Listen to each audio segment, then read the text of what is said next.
तपाईँहरूलाई केही विशेष देखाउनुको लागि थाहा छ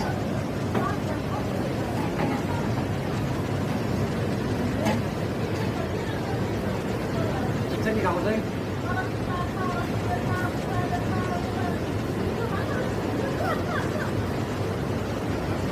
कुन ठाउँ हो सर कुन ठाउँ